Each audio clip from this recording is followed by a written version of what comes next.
Hallelujah hallelujah hallelujah. നന്ദി നന്ദി പിതാവേ, മഹത്വം പിതാവേ, ആരാധന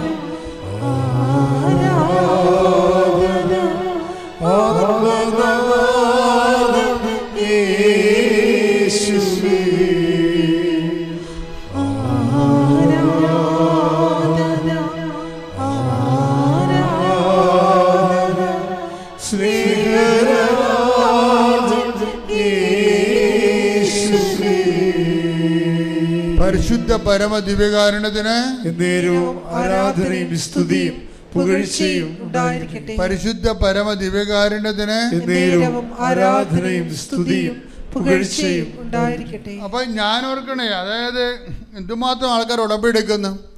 നമ്മൾ കുമ്പസാരത്തിന് വേണ്ടി മാത്രം ഒരു ചാപ്പൽ ഉണ്ടാക്കിയിരിക്കണം. അപ്പുറത്ത് അവിടെ ഒരു അച്ഛനെ വെച്ചിരിക്കുകയാണ് എല്ലാ ദിവസവും. എത്ര പേര് അവിടെ പോയി കുമ്പസാരിക്കുന്നുണ്ട്? അപ്പോൾ കുമ്പസാരിക്കുന്നവരുടെ തന്നെ എന്തുമാത്രം ഇവരിപ്പോഴും ഉടമ്പടി കുമ്പസാരമല്ല, പണ്ടത്തെ കുഴിയാഴ്ച കുമ്പസാരമാണ് നടത്തുന്നത്. കുമ്പസാരം നടത്തുന്നില്ലെന്ന് പറഞ്ഞാൽ ചില ആൾക്കാർ നടത്തുന്നുണ്ട്. അതെന്താണ്, ഈ നാട്ടുകാർ മരിക്കുമ്പോൾ അവിടെ പോയി കുഴിയാഴ്ച ചായയും കുടിച്ചിട്ട് കുമ്പസാരം നടത്തുന്നില്ലേ? അതാണ് വെച്ചാൽ ഒരു അനുതാപവും ഇല്ലാതെ വായി തന്നെ വിളിച്ച് പറഞ്ഞിട്ട് കുമ്പസാരിക്കുന്ന ആൾക്കാരുണ്ട്. അതുപോലെയുള്ള കുഴിയാഴ്ച ഉടമ്പടിയിൽ വരുമ്പോൾ നിങ്ങൾ എപ്പോഴും ചിന്തിക്കേണ്ടത് എന്താണ്? ഉടമ്പടി എടുക്കുമ്പോൾ ദൈവവുമായിട്ട് ബയലാട്ടർ എഗ്രിമെൻ്റ് ആണ്. ദൈവം ഒരു വ്യക്തി, നിങ്ങളൊരു വ്യക്തി. ആ ദൈവത്തോട് ഉടമ്പടി എടുക്കാൻ ഞാൻ ദൈവത്തെപ്പോലെ എന്താ പറഞ്ഞത്? ആദ്യം പറഞ്ഞത് എന്താണ്? നീ എൻ്റെ മുമ്പാകെ, ആദ്യത്തെ ഉടമ്പടിക്കാരനോട് ദൈവം എന്താണ് ആവശ്യപ്പെട്ടത്? നീ എൻ്റെ മുമ്പാകെ ഉണ്ടാകണം. പിന്നെന്താ പറഞ്ഞത്? നീ പരിശുദ്ധനാണ്, വിശുദ്ധി പാലിക്കണം. അതാണ് ഉൽപ്പത്തി പുസ്തകത്തിൽ പറഞ്ഞത്. നീ എൻ്റെ മുമ്പാകെ ഉണ്ടാവുക, വിശുദ്ധി പാലിക്കുക. അപ്പൊ നോൻപിന്റെ അരൂപിയിൽ നമ്മൾ ഉടമ്പടിയുടെ ധ്യാനങ്ങളൊക്കെ കൂടുമ്പോഴേ എപ്പോഴും നമ്മൾ ശ്രദ്ധിക്കണം. നമുക്ക് ചിലപ്പോൾ അനുഗ്രഹങ്ങൾ ദൈവം തന്നു കാണും. അത് നിങ്ങളുടെ പാപത്തിന് കിട്ടിയ ലൈസൻസ് അല്ല. ചില ആൾക്കാർ പറയും ഞാൻ മാറ്റമൊന്നും, ഞാൻ പഴയ ആൾ തന്നെയായിട്ട് ജീവിക്കണം, എന്നാലും എനിക്ക് ഉടമ്പടി വെച്ച് അനുഗ്രഹങ്ങൾ കിട്ടിയല്ല എന്ന് ഓർക്കും. അത് ഏറ്റവും വലിയ മണ്ടത്തരമാണ്. ചില ആൾക്കാർ ചില വിഡ്ഢികളെ ധരിക്കണം അങ്ങനെയാണ്. എടാ, ഞാൻ പാപിയാണെങ്കിൽ ദൈവം അനുഗ്രഹിക്കുമോ? ഞാൻ ഉടമ്പടി വെച്ചിട്ടും ഞാൻ പറഞ്ഞതെല്ലാം കിട്ടിയല്ല എനിക്ക്, അപ്പം എൻ്റെ പാപം ദൈവം അംഗീകരിച്ചെന്നില്ല. അതല്ല പ്രശ്നം. നിൻ്റെ പാപാവസ്ഥ വെച്ചുകൊണ്ട് ദൈവം നിനക്കൊരു അനുഗ്രഹം തന്നാൽ ദൈവം പ്രീസപ്പോസ് ചെയ്യണത് എന്താണ്? നീ അത് മനസ്സിലാക്കിയിട്ട് അനുതാപത്തിലേക്ക് വരും. പക്ഷെ നീ എന്ത് ചെയ്യും? പറവനെ പോലെ പിന്നെയും കഠിനമാകും. കഠിനമായി കഴിഞ്ഞാൽ പിന്നെ എന്ത് ചെയ്യാം? ദൈവം അനുദപിക്കാനുള്ള പുസ്തകം എടുത്തുകൊണ്ട് പോകും. ഇനി നീ അനുദപിക്കണ്ടെന്ന് പറയും. കാര്യം അനുതാപമില്ലാത്ത അവസ്ഥയായിട്ട് പോലും ഞാൻ നിന്നെ അനുഗ്രഹിച്ചു, എന്നിട്ട് നീ അതൊരു വളമായിട്ട് എടുത്തുകൊണ്ട് ആ കഠിന ഹൃദയത്തോട് തന്നെ ജീവിച്ചു. നീ ഇനി അനുദപിക്കേണ്ട ആവശ്യമില്ലെന്ന് പറയും. കാര്യം അനുദപിക്കാൻ നമുക്ക് ഒരു ടൈം കഴിഞ്ഞാൽ പിന്നെ അനുദപിക്കാൻ പറ്റത്തില്ല. അസ്വീകാര്യമായ ദിവസം വരും. അനുതാപത്തിനുമുണ്ട് സ്വീകാര്യ സമയവും അസ്വീകാര്യമായ സമയവും. ദൈവം കാത്തിരുന്ന് ഒരു ടൈം കഴിഞ്ഞാൽ പിന്നെ നീ അനുദപിച്ചാലും സ്വീകാര്യമായിരിക്കത്തില്ല. അതുകൊണ്ട് രക്ഷയുടെ ദിവസം എന്നൊക്കെ പറയണത് സ്വീകാര്യമായ സമയം. Take the word of God. ശ്രുതികട ഹല്ലേലൂയ. 2 കൊരിന്ത്യർ 6:2. യേശുവേ നന്ദി. Hallelujah hallelujah hallelujah hallelujah. 2 കൊരിന്ത്യർ 6:2. 2 കൊരിന്ത്യർ 6:2. അവിടുന്ന് അരുളി ചെയ്തു, സ്വീകാര്യമായ സമയത്ത് ഞാൻ നിന്റെ പ്രാർത്ഥന കേട്ടു. രക്ഷയുടെ ദിവസത്തിൽ ഞാൻ നിന്നെ സഹായിക്കുകയും ചെയ്തു. ഇതാ ഇപ്പോൾ സ്വീകാര്യമായ സമയം. ഇതാ ഇപ്പോൾ രക്ഷയുടെ ദിവസം. അപ്പൊ അനുദപിക്കാൻ ഒരു കാലമുണ്ട്. ഈ അനുഗ്രഹത്തിൻ്റെ കാലം എന്ന് പറയുന്നത് തന്നെ അനുതാപത്തിൻ്റെയും കാലമാണ്. അനുഗ്രഹത്തിൻ്റെ കാലത്ത് അനുദപിച്ച് മാറിയില്ലെങ്കിൽ പിന്നെ 12:7 വർക്കൗട്ട് ചെയ്യും. 12:7 ഹെബ്രായർ 12:7 എന്താണ്? അവൻ അനുദപിച്ചു പക്ഷെ സ്വീകരിച്ചില്ലെന്ന്. കാര്യം അനുദപിക്കേണ്ടത് ദൈവം നൽകിയ ഒരു സമയമുണ്ട് അനുദപിക്കാൻ. അത് നോൻപാകാം, അനുഗ്രഹത്തിൻ്റെ കാലമാകാം. ഈ പ്രിസ്ക്രൈബ്ഡ് ടൈമിൽ ഈ നിർദ്ദിഷ്ട സമയത്ത് അനുദപിച്ചില്ലെങ്കിൽ പിന്നത്തെ അനുതാപം സ്വീകാര്യമല്ല, അസ്വീകാര്യമാണ്. ഇങ്ങനെ കുറേ ആൾക്കാർക്ക് അക്കിടി പറ്റിയിട്ടുണ്ട്. സമയം തെറ്റി അനുദപിക്കും. ഈ സമയം തെറ്റി മാവ് പൂത്താനുള്ള അവസ്ഥ എന്താണ്? പുഴുകേറി നശിച്ചു പോകും. എല്ലാത്തിനും സമയമില്ലേ ദൈവം വെച്ചിരിക്കണത്? സമയം ഒന്ന് മാവ് പൂക്കണം എന്ന് നോക്കിയേ, ഒന്ന് സമയം തെറ്റി ഒന്ന് പൂത്ത് നോക്കിയേ, ഒരു സാധനം നമുക്ക് കിട്ടത്തില്ല. സമയത്തിന് മുമ്പേ പൂത്താലും പ്രശ്നമാണ്. മഞ്ഞ് കയറി എല്ലാം അടന്ന്, കുണ്ണികളെല്ലാം അടന്നു പോകും. അനുതാപത്തിനൊരു ടൈമുണ്ട്. അതാണ് സഭാപ്രസംഗി പറയണത്. എന്താ പറയണത്? പിന്നെ ഒന്നെടുത്ത് ശ്രുതികളുടെ ഹല്ലേലൂയ ഹല്ലേലൂയ ഹല്ലേലൂയ ഹല്ലേലൂയ. എല്ലാറ്റിനും ഒരു സമയമുണ്ട്. അതാണ്, എല്ലാത്തിനും ഒരു സമയമുണ്ട്. അനുദപിക്കാനൊരു സമയമുണ്ട്. അതാണ്, എല്ലാത്തിനും ഒരു സമയമുണ്ട്. ആകാശത്തിൻ കീഴുള്ള സമസ്ത കാര്യത്തിനും ഒരവസരമുണ്ട്. ജനിക്കാൻ ഒരു കാലം, മരിക്കാൻ ഒരു കാലം, നടാൻ ഒരു കാലം, നട്ടത് പറിക്കാൻ ഒരു കാലം.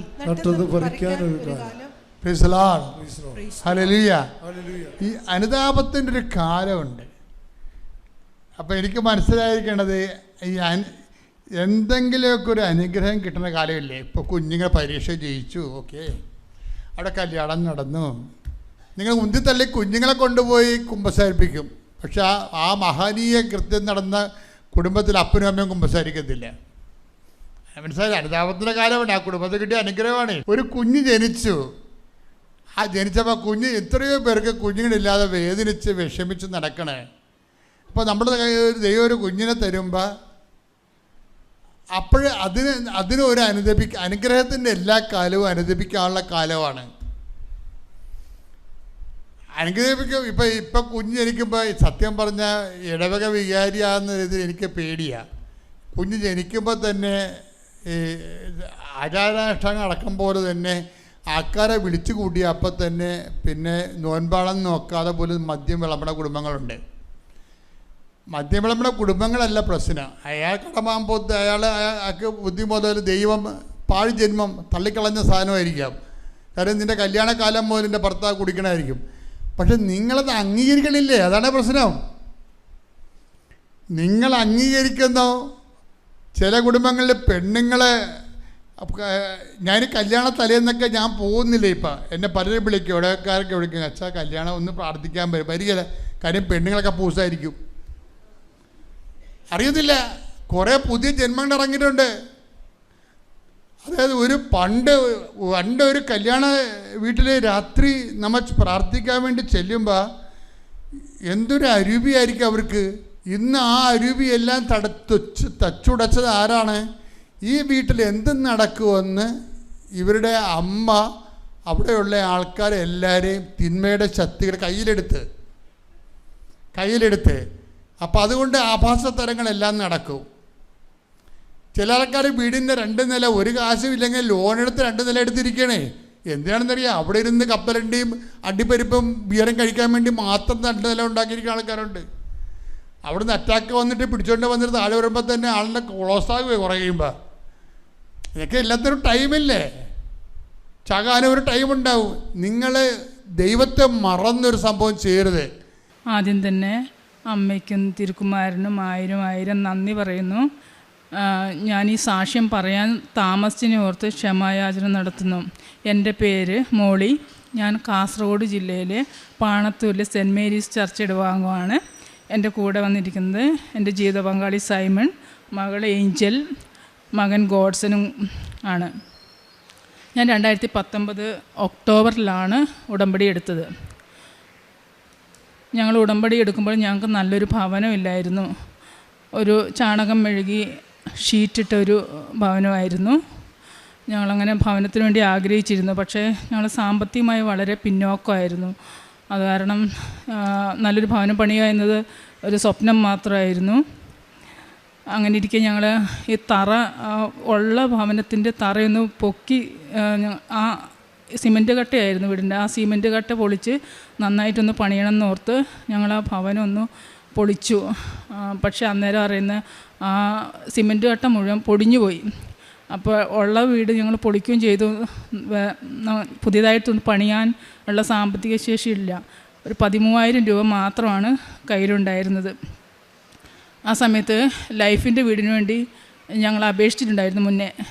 അപ്പോൾ അതിൻ്റെ സ്ഥിതി എന്തായെന്ന് അറിയാൻ ഞങ്ങൾ കളക്ട്രേറ്റിൽ പോയി. ആ സമയത്ത് അവിടെ നിന്ന് അറിഞ്ഞു 25 സെൻറ്റിൽ കൂടുതൽ സ്ഥലം ഉണ്ടെങ്കിൽ, 1 സെൻറ്റ് പോലും കൂടുതലുണ്ടെങ്കിൽ ലൈഫിൻ്റെ ഭവനം ഞങ്ങൾക്ക് ലഭിക്കില്ല എന്ന്. അപ്പോൾ 27 സെൻറ്റ് സ്ഥലം ഞങ്ങൾക്കുണ്ടായിരുന്നു. അപ്പോൾ ഞങ്ങൾ പിന്നീട് വീട് എന്തായാലും വേണമല്ലോ, അത് കാരണം ഞങ്ങൾ ലോണിന് വേണ്ടി പിന്നെ ഞങ്ങൾ നെട്ടോട്ടമായി. അപ്പോൾ ഞങ്ങൾ ഈ വീട് വേണമെന്നുള്ള ആഗ്രഹം വെച്ച സമയം മുതൽ ഞങ്ങൾ വെഞ്ചരിച്ച ഉപ്പ് ഞങ്ങളുടെ വീടിന് ചുറ്റുമിട്ട് എന്നും വൈകിട്ട് വിശ്വാസ പ്രമാണം ചൊല്ലി പ്രാർത്ഥിക്കുമായിരുന്നു ഞാൻ. അപ്പോൾ ഞാൻ ഈ വീട് പൊളിച്ചു കഴിഞ്ഞപ്പോൾ ഇനി ഞങ്ങൾക്ക് എന്ത് ചെയ്യണമെന്നറിയാതെ ബുദ്ധിമുട്ടിയ സമയത്ത് ഞങ്ങൾ ലോണിന് വേണ്ടി ഓടിയപ്പം എല്ലാ പേപ്പേഴ്സും വേഗം തന്നെ റെഡിയായി, ലോണുകളെല്ലാം വേഗം കിട്ടി. ഞങ്ങൾ പ്രതീക്ഷിച്ചതിനും വളരെ വേഗത്തിൽ വീട് പണി തുടങ്ങി. അതുപോലെ വ്യക്തിപരമായ ഒരുപാട് ആൾക്കാർ ഞങ്ങൾ പൈസ സഹായിച്ചു. അങ്ങനെ 11 മാസം കൊണ്ട് വീട് പണി തുടങ്ങി, മുടക്കം വന്നിട്ടില്ല. 11 മാസം കൊണ്ട് ഞങ്ങൾ വിചാരിച്ചതിനേക്കാളും നല്ലൊരു ഭവനം പണിയാൻ ഞങ്ങൾക്ക് സാധിച്ചു. 2023 ഡിസംബറിൽ ഞങ്ങൾ ആ പുതിയ വീട്ടിൽ താമസം മാറി. ഇതാണ് എൻ്റെ ഒന്നാമത്തെ സാക്ഷ്യം. എൻ്റെ രണ്ടാമത്തെ സാക്ഷ്യം എന്ന് പറയുന്നത്, എൻ്റെ തൊണ്ടയിൽ ഇങ്ങനെ പഴുത്തിട്ട്, ടോൺസിലിൻ്റേതായിട്ട് പഴുത്തിട്ട് വളരെ ബുദ്ധിമുട്ടായിരുന്നു. അങ്ങനെ ഡോക്ടർമാരെയൊക്കെ കാണിച്ചു. കുറച്ച് സുഖപ്പെടും, പിന്നീടും വീണ്ടും അങ്ങനെ ഉണ്ടാവും. അങ്ങനെ കൂടിയും കുറഞ്ഞൊക്കെ അങ്ങനെ നീണ്ടുപോയി. അങ്ങനെ 5 വർഷത്തോളം ഞാൻ ഇതും കൊണ്ട് നടന്നു. പല ആയുർവേദം, അലോപ്പതി ഡോക്ടർമാരെയൊക്കെ കാണിച്ചു. പക്ഷേ ഇതിനൊന്നും കുറവില്ല. അങ്ങനെ ഞാൻ 2019 ഉടമ്പടി എടുത്ത ശേഷം അത് കുറച്ച് ഉഴപ്പി. കാരണം കോവിഡൊക്കെ വന്നപ്പോൾ അതങ്ങ് നിന്നുപോയി. പിന്നെ ഞാൻ 2023 അത് പുതുക്കുന്നത്. ആ 2023 പുതുക്കി. ആ സമയത്ത് ഓഗസ്റ്റ് മാസത്തിലാണ് ഈ തൊണ്ടയിൽ ഇത് നന്നായിട്ട് പഴുത്ത് എനിക്ക് ഭക്ഷണം കഴിക്കാൻ പറ്റാത്ത സ്ഥിതിയിലായി. വെള്ളം ഇറക്കുമ്പോൾ ഭയങ്കര വേദനയായിരുന്നു. അങ്ങനെ എൻ്റെ ജീവിത പങ്കാളി എന്നോട് പറഞ്ഞു, നമുക്ക് മംഗലാപുരം ഹോസ്പിറ്റലിൽ ഒന്നും കൂടി കൊണ്ടുപോയി കാണിക്കാമെന്ന്. അങ്ങനെ പോകാൻ വേണ്ടി എന്നെ നിർബന്ധിച്ചു. അപ്പോൾ ആ സമയത്ത് ഞാൻ പറഞ്ഞു, എനിക്കൊന്ന് ജോസഫ് അച്ഛനെ കണ്ട് പ്രാർത്ഥന വാങ്ങിച്ചിട്ടേ ഇനി ഞാൻ ഏത് ഹോസ്പിറ്റലിലും വരുന്നുള്ളൂ എന്നും. അങ്ങനെ ഇങ്ങോട്ട് വരാൻ വേണ്ടി അന്ന് തന്നെ ഞാൻ തീരുമാനിച്ചു. അങ്ങനെ ആഗസ്റ്റ് 9 ഞാൻ ഹോസ്പിറ്റലിൽ പോകേണ്ടതിന് പകരം ഇങ്ങോട്ട് വന്ന സമയത്ത് അന്ന് എനിക്ക് ജോസഫ് അച്ഛനെ കാണാൻ സാധിച്ചു. അച്ഛൻ തൈലം കൊണ്ട് എൻ്റെ തൊണ്ടയിൽ കുരിശ് വെച്ച് പ്രാർത്ഥിച്ചു. ഞാൻ ഇവിടുന്ന് വൈകിട്ട് ട്രെയിൻ കയറാൻ വേണ്ടി പോകുമ്പോൾ, അതിനുശേഷം ഞാൻ ട്രെയിൻ കയറാൻ വേണ്ടി പോകുമ്പോൾ വൈകിട്ട് നോക്കുമ്പോൾ ഞാൻ ഭക്ഷണം കഴിക്കാൻ നോക്കുമ്പോൾ എനിക്ക് വേദനയില്ല, വെള്ളം ഇറക്കുമ്പം പ്രശ്നമില്ല, പിന്നെ തൊണ്ടയ്ക്ക് തടിപ്പുണ്ടായിരുന്നു, അവിടെ തടിപ്പുമില്ല. അങ്ങനെ എനിക്ക് അമ്മ മാതാവും തിരുക്കുമാരന് വലിയൊരു അത്ഭുതം അച്ഛനിലൂടെ എനിക്ക് ചെയ്തു തന്നു. എനിക്ക് ഒരുപാട് നന്ദി. പിന്നീട് എനിക്ക് തൊണ്ടയിൽ യാതൊരു പ്രശ്നവും വന്നിട്ടില്ല. ഇതാണ് എൻ്റെ രണ്ടാമത്തെ സാക്ഷ്യം. മൂന്നാമത്തെ സാക്ഷ്യം എന്ന് പറയുന്നത്, എൻ്റെ മകൻ ഗോഡ്സൺ, അവനന്ന് 3ാം ക്ലാസ് പഠിക്കുന്നു. അപ്പോൾ അവൻ സ്കൂൾ വിട്ട് വരുന്ന സമയത്ത് അവൻ റോഡിന് ഇപ്പുറവശത്ത് നിന്ന് മറുവശത്തേക്ക് പെട്ടെന്ന് ഓടിപ്പോകുന്നതും വളരെ വേഗത്തിലൊരു പോലീസ് ജീപ്പ് പാഞ്ഞു വന്ന് ഇവനെ അടിച്ച് തെറിപ്പിച്ച് റോഡിന് മറുവശത്തേക്ക് ഇട്ടു. ആ സമയത്ത് അവിടെ കണ്ടു നിന്നവരെല്ലാവരും വിചാരിച്ചു ഇനി ഇവനില്ല എന്നുള്ള രീതിയിൽ. എന്നോട് പിന്നീട് പറയുകയുണ്ടായി, ആ ഒരു ആക്സിഡൻ്റ് ഉണ്ടെങ്കിൽ നിങ്ങളുടെ കൊച്ചു ബാക്കിയിടാൻ ഞങ്ങൾ ആരും കരുതിയിട്ടില്ലെന്ന്. പക്ഷേ എൻ്റെ മോൾ ഓടിപ്പോയി അവനെ ഈ ജീപ്പിലുണ്ടായിരുന്ന പോലീസുകാർ വിറച്ചിട്ട് അവർക്ക് വണ്ടിയിൽ നിന്ന് ഇറങ്ങാൻ പറ്റുന്നില്ല. അപ്പം മോൾ ഓടിപ്പോയി കൊച്ചിനെ എടുത്തു. കൊച്ചിനെ വാരിയെടുത്തപ്പം അവൻ ഇവരൊക്കെ കരയും, ബാക്കിയുള്ള കുട്ടികളെല്ലാം കരയുന്ന കണ്ടിട്ട് അവൻ കരഞ്ഞു. പക്ഷേ പോലീസുകാർ എടുത്തുകൊണ്ട് 2 ഹോസ്പിറ്റലിൽ മാറി കൊണ്ടുപോയി എല്ലാ ടെസ്റ്റ് നടത്തി. പക്ഷെ അവൻ്റെ ദേഹത്ത് ഒരു പോറൽ പോലും ഇല്ലാതെ അമ്മ മാതാവിൻ്റെ നീല അങ്കിയിൽ പൊതിഞ്ഞ് പിടിച്ച് അവനെ സംരക്ഷിച്ചു. ഇതാ എൻ്റെ മൂന്നാമത്തെ സാക്ഷ്യം. അതുപോലെ ഞാൻ എൻ്റെ മക്കൾ 2 പേരും സ്കൂളിൽ പോകുന്ന സമയത്ത് ഇവിടുന്ന് കൊണ്ടുപോയ വെഞ്ചരിച്ച തൈലം നെറ്റിയിൽ കുരിശ് വരച്ച് എന്നും സ്കൂളിൽ പോകുമ്പോഴും ഞാൻ പ്രാർത്ഥിച്ചിട്ടാണ് വിട്ടുകൊണ്ടിരുന്നത്. അതുപോലെ വൈകിട്ട് ഞങ്ങൾ കുരിശ് വര കഴിഞ്ഞ് ഓരോ തുള്ളി തേൻ, വെഞ്ചരിച്ച തേൻ എല്ലാവരുടെ നാക്കിലും ഒറ്റിച്ചു കൊടുക്കുമായിരുന്നു പ്രാർത്ഥിച്ച്. അപ്പം ഞാൻ വിശ്വസിക്കുന്നത് തീർച്ചയായും. അതുപോലെ അവൻ്റെ കഴുത്തിൽ ആ കൊന്തയിൽ അമ്മ മാതാവിൻ്റെ ഒരു കാശുരൂപം, എൻ്റെ മക്കളുടെ 2 പേരുടെയും അതുപോലെ എൻ്റെ ഹസ്ബൻഡിൻ്റെയും കഴുത്തിൽ അമ്മ മാതാവിൻ്റെ കാശുരൂപം ഉണ്ടായിരുന്നു. ആ പോലീസുകാരൻ ഈ ആക്സിഡൻറ്റിന് ശേഷം അവനെ വീട്ടിൽ കൊണ്ടുവന്നാക്കുമ്പോൾ അവൻ പറഞ്ഞു, എടാ മോനെ, നിൻ്റെ കഴുത്തിലുണ്ടായ ആ കൊന്തയാണ് നിന്നെ രക്ഷിച്ചതെന്ന് ഞാൻ വിശ്വസിക്കുന്നു പറഞ്ഞു. ഇതെൻ്റെ 3ാമത്തെ സാക്ഷ്യം. 4ാമത്തെ സാക്ഷ്യം എന്ന് പറഞ്ഞത് എൻ്റെ മകളുടെ കാര്യമാണ്. അവൾ 10ാം ക്ലാസ്സിൽ, കഴിഞ്ഞ വർഷം 10ാം ക്ലാസ്സിലായിരുന്നു. അവളുടെ സാക്ഷ്യം അവൾ തന്നെ പറയുന്നതായിരിക്കും.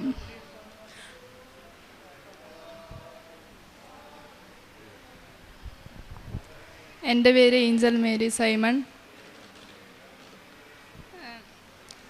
കോവിഡിന് ശേഷം ഞാൻ പഠിത്തത്തിൽ വളരെ പിന്നോട്ടായിരുന്നു. അങ്ങനെ പഠിക്കാൻ ഭയങ്കര മടിയായിരുന്നു. പിന്നെ അമ്മ ജോസഫ് അച്ഛൻ്റെ അടുത്ത് വന്ന് പ്രാർത്ഥിച്ച് ഹാൾ ടിക്കറ്റ് വെഞ്ചരിച്ചൊക്കെ കൊണ്ടുവന്ന് എക്സാം എഴുതാൻ പോയി.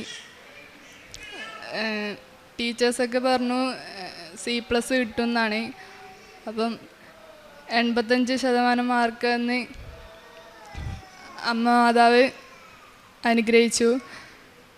ഇപ്പം ഞാൻ +1 സയൻസാണ് പഠിക്കുന്നത്. ഇന്ന് ഞാൻ ഉടമ്പടി എടുത്തു. അമ്മയ്ക്കും തിരുക്കുമാരനും 1000 നന്ദി.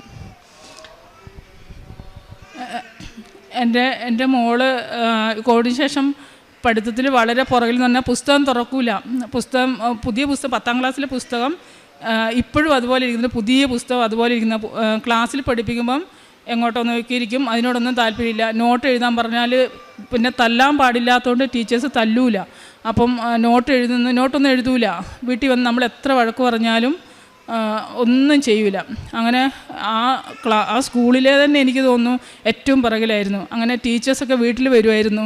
പിന്നെ മോളെ എങ്ങനെയെങ്കിലും നമ്മുടെ സ്കൂളിൻ്റെ പേര് പോകില്ല, കാരണം എങ്ങനെയെങ്കിലും പറഞ്ഞ് നല്ല രീതിയിൽ പഠിക്കാനാക്കണമെന്ന്. പക്ഷെ ഞങ്ങൾ പല കൗൺസിലിങ്ങിലും ചെയ്തു. അങ്ങനെ ഒന്നും ഒരിടത്തും എത്തിയില്ല. അങ്ങനെ ഞാൻ എൻ്റെ ഉടമ്പടി പുതുക്കിയപ്പോൾ ഞാൻ അതിൽ ഈ ഒരു നിയോഗം വെച്ചിട്ടുണ്ടായിരുന്നു. അതിനുശേഷം അത് ഫെബ്രുവരി മാസത്തിൽ, ജനുവരി ലാസ്റ്റായിരുന്നു, 2025 24 ലാസ്റ്റായിരുന്നു, 25-ലായിരുന്നല്ലോ എക്സാം.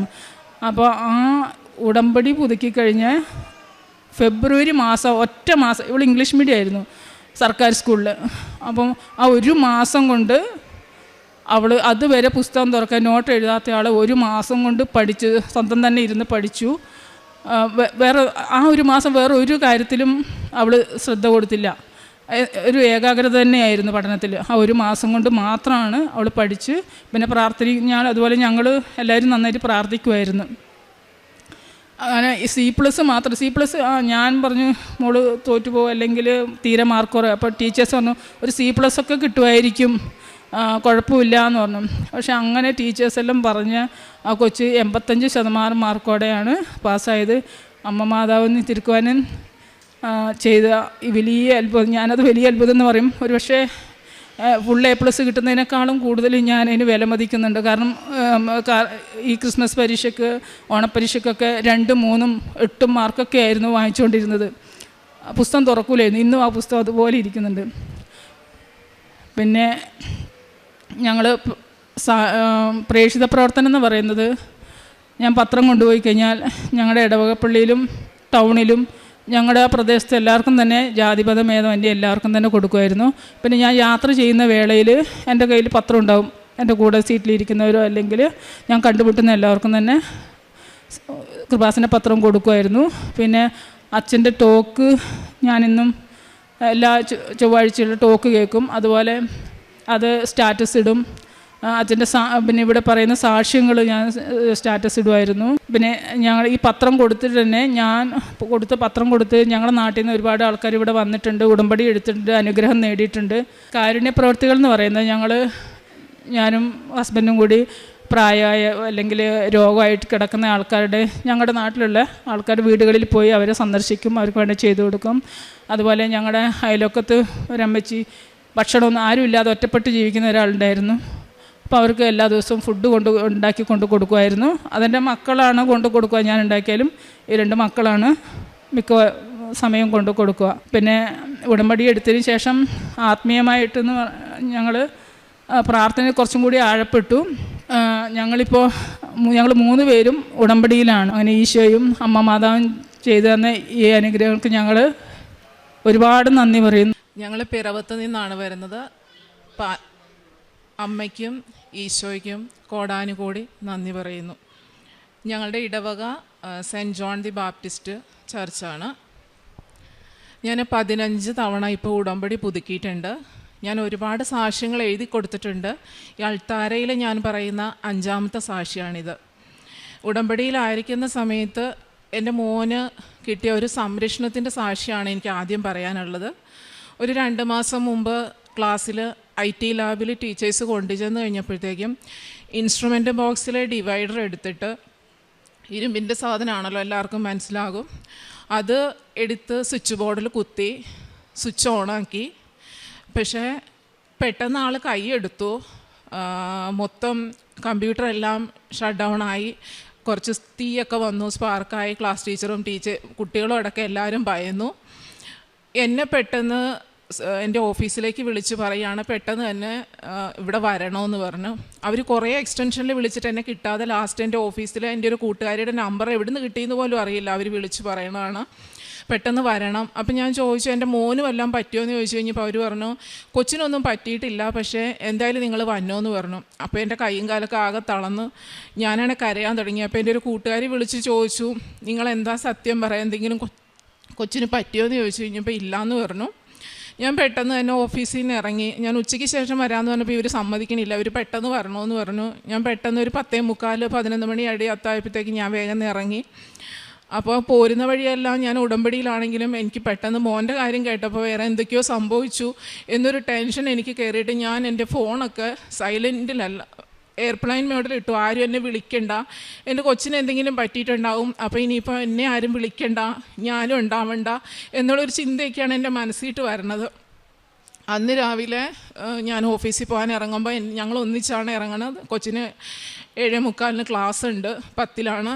അപ്പോൾ പുറത്തേക്ക് പോയി ഇറങ്ങി 2 വീലറിൽ ഇരുന്നതാണ്. ഞാൻ പോകാൻ ഇറങ്ങി പ്രത്യക്ഷീകരണ പ്രാർത്ഥന ചൊല്ലി ഉടമ്പടി തൈലം എൻ്റെ നെറ്റിയിലേക്ക് തൂക്കുമ്പോൾ പെട്ടെന്ന് എൻ്റെ ചെവിയുടെ തൊട്ടടുത്ത് നിന്നൊരു ശബ്ദം ഞാൻ ശരിക്കും കേട്ടു, അപകടം എന്നുള്ളത്. അപ്പം ഞാൻ പെട്ടെന്ന് ഓർത്ത് ഇതെന്താവോ ഇങ്ങനെയൊക്കെ പറയുന്നത്, എനിക്ക് തോന്നിയതാണോ. ഞാൻ എന്നിട്ട് പുറത്ത് സിറ്റൗട്ടിൽ വന്നിട്ട് കൊച്ചിനെ വിളിച്ചു, ഇങ്ങോട്ട് വരാൻ പറഞ്ഞ് ഇതിനെ വിളിച്ചിട്ട് ഇതിൻ്റെ നെറ്റിയിൽ വിശ്വാസപ്രമാണം ചൊല്ലി ഞാൻ ഈ ഉടമ്പടി തൈലം പൂശിയിട്ടാണ് വിടുന്നത്. അതിൻ്റെ ഒരൊറ്റ സംരക്ഷണം മാത്രമാണ്. കാരണം ഞാൻ സ്കൂളിൽ ചെല്ലുമ്പോൾ ഈ ടീച്ചർ അവിടെ അന്ന് കൂടെ ഉണ്ടായിരുന്ന ടീച്ചറിൻ്റെ കൈയും കാലും വേറെ അപ്പോഴും മാറിയിട്ടില്ല. എൻ്റെ കൊച്ചിൻ്റെ ക്ലാസ് ടീച്ചർ എന്നോടത്ത് പറയണത് ഇവൻ ഭയങ്കര ബ്ലെസ്ഡ് ആണ്, ഇതൊന്നുമല്ല ഇവിടെ സംഭവിക്കേണ്ടത്. കാരണം എന്താണെന്ന് വെച്ച് കഴിഞ്ഞാൽ എലക്ഷൻ്റെ സമയമാണ്, അവരുടെ സ്കൂളിലെ എലക്ഷൻ്റെ കുറേ സംഭവങ്ങളൊക്കെ കൊണ്ടുവച്ചിട്ടുണ്ട്. സ്കൂൾ നിറച്ച് പോലീസുകാർ വയറുകളെല്ലാം അങ്ങോട്ടും ഇങ്ങോട്ടും വലിച്ചിട്ടേക്കണു. ഇവർ പെട്ടെന്ന് ആരോ ചെയ്യുന്നത് മെയിൻ സ്വിച്ച് ഓഫ് ചെയ്തു. അവർ പറയുന്നത് ഇവിടെ ഈ സ്കൂളിന് തന്നെ അത്രയും വലിയ നാശനഷ്ടം സംഭവിക്കാവുന്ന രീതിയിലുള്ള ഒരു അപകടമാണ്. കൊച്ച് അറിഞ്ഞുകൊണ്ടായിരിക്കില്ല, അവൻ ചിലപ്പോൾ അതിൻ്റെ ക്യൂരിയോസിറ്റിക്ക് എന്തെങ്കിലും ചെയ്തതാണോ എന്താണെന്നറിയില്ല. ഇനി കൊച്ചിനെ കാണുമ്പോൾ ഇതിൻ്റെ കണ്ണൊക്കെ ഭയങ്കര റെഡിഷായിട്ട് മുഖം എല്ലാം വാടി വല്ലാത്തൊരു ട്രോമയിൽ നിൽക്കുക ഈ കൊച്ച്. എനിക്ക് സങ്കടം, ഞാൻ ഇതിനെ കെട്ടിപ്പിടിച്ച് കുറേ കരഞ്ഞു. അപ്പോൾ ടീച്ചേഴ്സ് പറയണ ഒന്നും കൊണ്ടും പേടിക്കേണ്ട, അമ്മയുടെ പ്രാർത്ഥനയുടെ തന്നെയാണ്. കാരണം ഇതൊരു പ്രാർത്ഥനയുടെ ഒരു വലിയ ശക്തി, ഒരു സംരക്ഷണം ഞങ്ങൾക്ക് മനസ്സിലായിട്ടുണ്ട്. ഞാനപ്പോൾ പറഞ്ഞു ഞാൻ ഉടമ്പടി എടുത്തിട്ടുണ്ട്, ഉടമ്പടി തൈലം തൂർത്താണ് ഞാൻ ഇന്ന് എൻ്റെ കൊച്ചിനെ പറഞ്ഞു വിട്ടത്. അപ്പോൾ അവർ പറയണത് അത് മാത്രമാണ്, അല്ലാതെ വേറൊന്നുമല്ല, അല്ലെങ്കിൽ ഇതിലപ്പുറം വലുത് സംഭവിക്കേണ്ടതായിരുന്നു. ക്ലാസ്സിലുണ്ടായിരുന്ന ടീച്ചർക്ക് ശബ്ദിക്കാൻ പോലും പറ്റാത്ത രീതിയിലാണ്. അവരൊന്നും മിണ്ടണില്ല എന്നെ കാണുമ്പോൾ. HM പറഞ്ഞു ഇത് വല്ലാത്തൊരു അത്ഭുതം തന്നെയാണ്, അതുമാതിരി ഒരു അപകടം സംഭവിക്കേണ്ട അടുത്തുനിന്ന് ഒന്നുമല്ലാതെ നിസ്സാരമാക്കി സിസ്റ്റമൊക്കെ അടിച്ചു പോയി എന്ന് എന്നോട് പറഞ്ഞത്. പക്ഷേ വന്നു കഴിഞ്ഞപ്പോൾ എന്നോട് തോന്നുന്നു സിസ്റ്റം എല്ലാം പെട്ടെന്ന് അങ്ങ് സ്റ്റോപ്പായതാണ്, വേറൊന്നുമില്ല.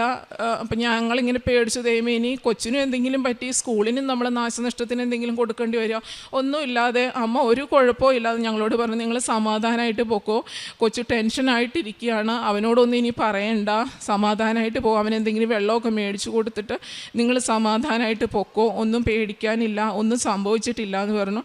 ഇതെനിക്ക് ശരിക്കും മനസ്സിലാക്കി തന്ന എൻ്റെ അമ്മ ആ ഉടമ്പടി തൈലം തൂക്കാനും അപകടം എന്ന് പറഞ്ഞ് മനസ്സിലാക്കി ആ രാവിലെ അത് ചെയ്തില്ലായിരുന്നെങ്കിൽ ചിലപ്പോൾ എനിക്ക് എൻ്റെ മോനെ കിട്ടില്ലായിരുന്നു, സ്കൂളിനും എന്തെങ്കിലുമൊക്കെ പറ്റുമായിരുന്നു. മൊത്തം കുട്ടികൾ എല്ലാവരും വല്ലാത്തൊരു ഷോക്കിലായിപ്പോയി. ഈ ഒരു വലിയ അനുഗ്രഹ സാക്ഷ്യത്തിന് ഞാൻ എൻ്റെ അമ്മയ്ക്ക് കോടാനുകോടി നന്ദി പറയുകയാണ്. പിന്നെ അടുത്തത്, എനിക്ക് ഏകദേശം ഒരു 5 വർഷത്തിലേറെയായിട്ട് സെർവിക്കൽ സ്പോണ്ടിലോസിസിൻ്റെ ഒരു പ്രശ്നം ഉണ്ടായിരുന്നു. ഞാൻ കുറേ ട്രീറ്റ്മെൻറ്റ് ഓർത്തോയുടെ എടുത്തിട്ടുണ്ട്.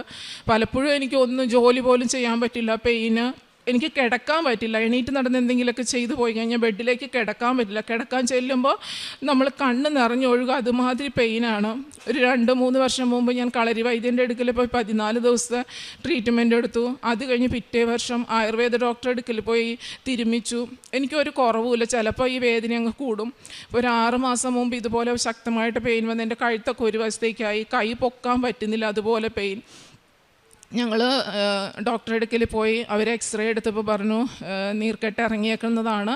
അപ്പോൾ കഴുത്തൊക്കെ വല്ലാത്ത രീതിയിലിരിക്കുന്നതുകൊണ്ട് അവർ പറഞ്ഞു ഫിസിയോതെറാപ്പിയുടെ അടുക്കൽ പോയി ഒന്ന് ഫിസിയോതെറാപ്പി ചെയ്യുക, എന്നിട്ട് 2-3 ദിവസം അടുപ്പിച്ച് ചെയ്യാൻ പറഞ്ഞു. ഞാൻ അന്ന് ഒരു ദിവസം ചെയ്തു, പിറ്റേ ദിവസം ഞാൻ പോയില്ല, എനിക്ക് വേദന കുറയണില്ല. അപ്പോൾ ഈ ആൻറ്റിബയോട്ടിക്കൊക്കെ എടുത്തു, ഓയിൽമെൻറ്റൊക്കെ തൂക്കും, എനിക്ക് വേദനയ്ക്ക് ഒരു മാറ്റവും ഇല്ല. അപ്പം ഞാൻ ഓൾറെഡി ഉടമ്പടിയിലാണ്.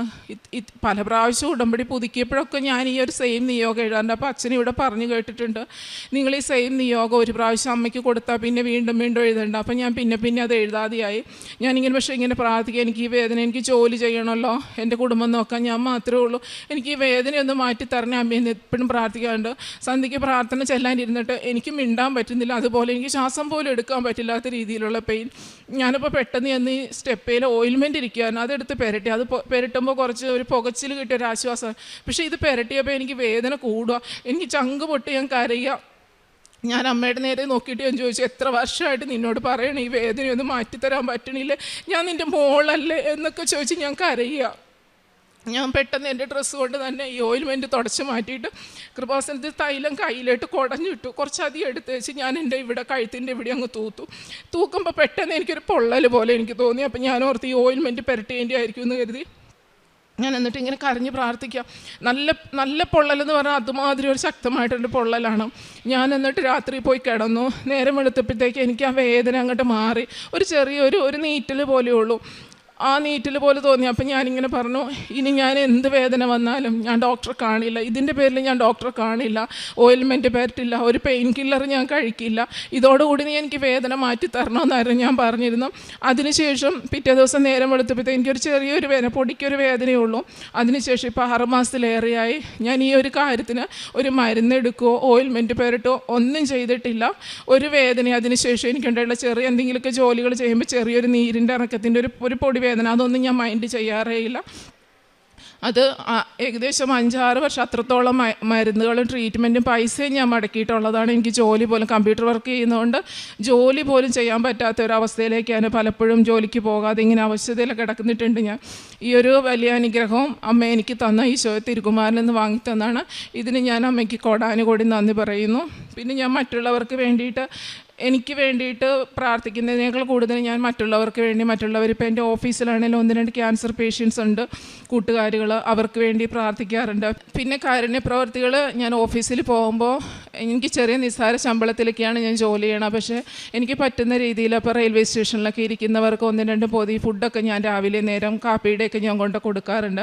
പിന്നെ എല്ലാ മാസവും വന്ന് പത്രം മേടിച്ചുകൊണ്ട് വന്ന് ക്രൈസ്തവ മേഖലയിലും അക്രൈസ്തവ മേഖലയിലും, അപ്പോൾ അത് ഞങ്ങളുടെ അനുഭവം പറഞ്ഞു തന്നെയാണ് ഞാൻ കൊടുക്കാറ്. ഇപ്പോൾ ഒരുപാട് പേരിരിക്കുകയാണെങ്കിലും ഈ പത്രം കൊടുത്ത് തീർക്കണമല്ലോ എന്ന് കരുതി ചിലപ്പോൾ 2-3-4 ദിവസം കൊണ്ടൊക്കെ ആയിരിക്കും ഞാൻ തീർക്കുന്നത്. പക്ഷേ എൻ്റെ മനസ്സിൽ തോന്നണം ഇവർക്ക് കൊടുക്കാം, അല്ലെ ഇവർക്ക് കൊടുക്കണം എന്ന് തോന്നുന്നവർക്ക് മാത്രമേ ഞാൻ കൊടുക്കാറില്ല. എല്ലാവർക്കും ഓടി നടന്ന് പത്രം ഇതാണെന്നും പറഞ്ഞ് ഞാൻ അങ്ങനെ കൊടുക്കാറില്ല.